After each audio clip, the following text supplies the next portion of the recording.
Now that the pandemic's renter protection programs have expired, eviction filing rates are soaring. The clock is ticking. Eviction freezes put in place early in the pandemic are set to expire soon. In fact, a few already have, putting renters and homeowners at risk of losing the roof over their heads.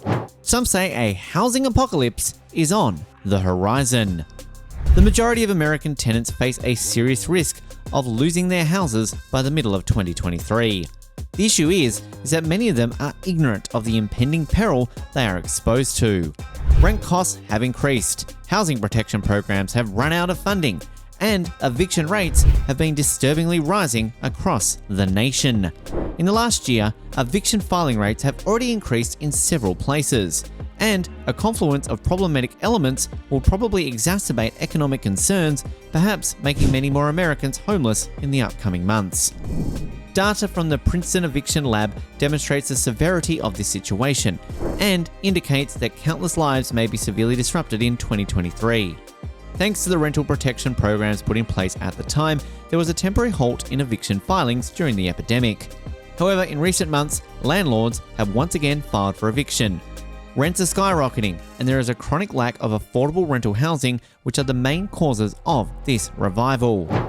Of the 44 million renters in the country, the Eviction Lab estimates that 23 million are low-income tenants who are heavily indebted. In a sense, these people are living on the edge since they risk being evicted if they have an emergency or lose their jobs. Many are now really at risk of losing their homes over the next 90 days since the government assistance that kept them housed for the last several years is no longer accessible. Their salaries may not have kept up with the rising cost of rent, food, and other essentials, or they may have not yet found stable employment, among other possible underlying causes. Compared to pre-pandemic levels, the number of eviction petitions has increased by more than 50%. More than 5 million eviction cases have been filed by landlords since January 2022. Researchers discovered that so far, in 20 of the 32 major cities studied, the number of court filings has increased by double-digit or triple-digit percentages.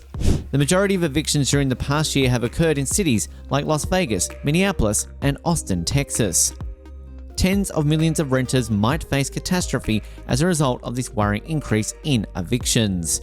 With so many landlords refusing to rent to tenants with evictions on their records, American families in need of homes are severely limited.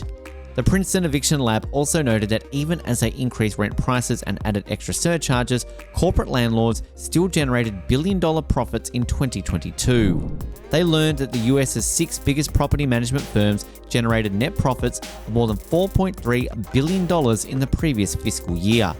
This was an increase of $1.3 billion over the prior year. These factors have led to American renters accumulating billions of dollars worth of debt, and more than 5 million households still owe rent.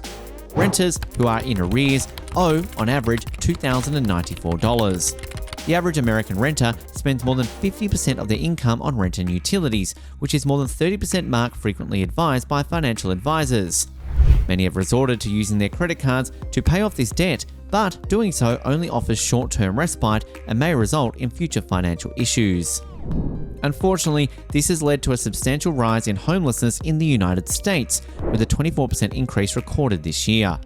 According to the US Department of Housing and Urban Development, 600,000 Americans suffer homelessness on any given night, up from 486,000 in 2019. As federal bans expire and money for emergency rental help runs out, the situation might get worse. The CARES Act's federal eviction ban is scheduled to end on July 25.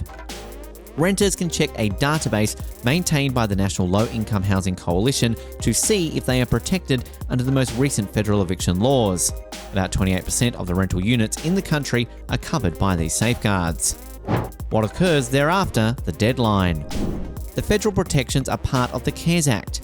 Their extension depends on the federal government's willingness to pass a second stimulus package and include renter protections in it, explains Aaron Carr, founder and executive director of Housing Rights Initiative.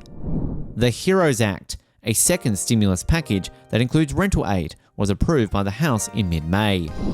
The National Low-Income Housing Commission, NLIHC, reports that at least 15 states have eviction moratoria at the state level, in addition to municipal safeguards in at least 20 major cities. The duration of eviction moratoria varies. Some just cover unpaid rent, while others cover a considerably wider range of offences. When the state's freeze ends, what will they do? Emily Benfer, director of the Health Justice Advocacy Clinic and visiting associate clinical law professor at Columbia Law School, adds, "It depends on the state. The majority of states that have removed moratoria have not said whether they will continue to do so or how long they will last."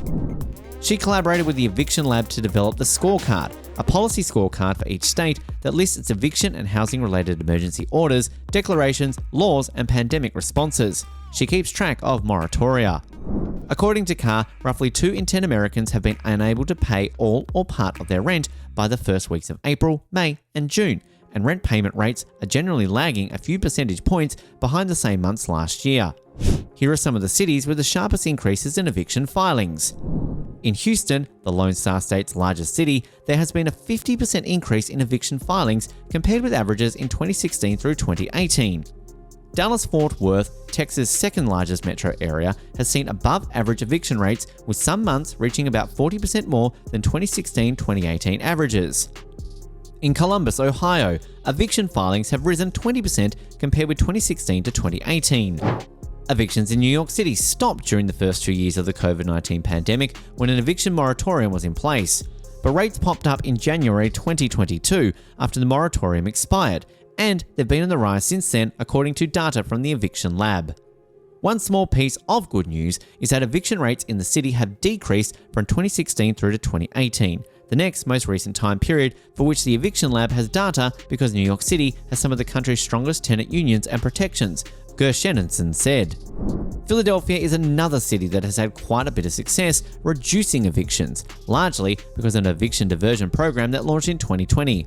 Gershenson said the program has helped 75% of landlords and tenants who participate avoid eviction, the city says. The eviction tsunami that has been long anticipated appears to have come, posing a danger of uprooting millions more Americans in the coming months and escalating the already dire homelessness issue. This is a major issue requiring immediate attention and prompt action due to the persistent lack of affordable rental units and a difficult employment market.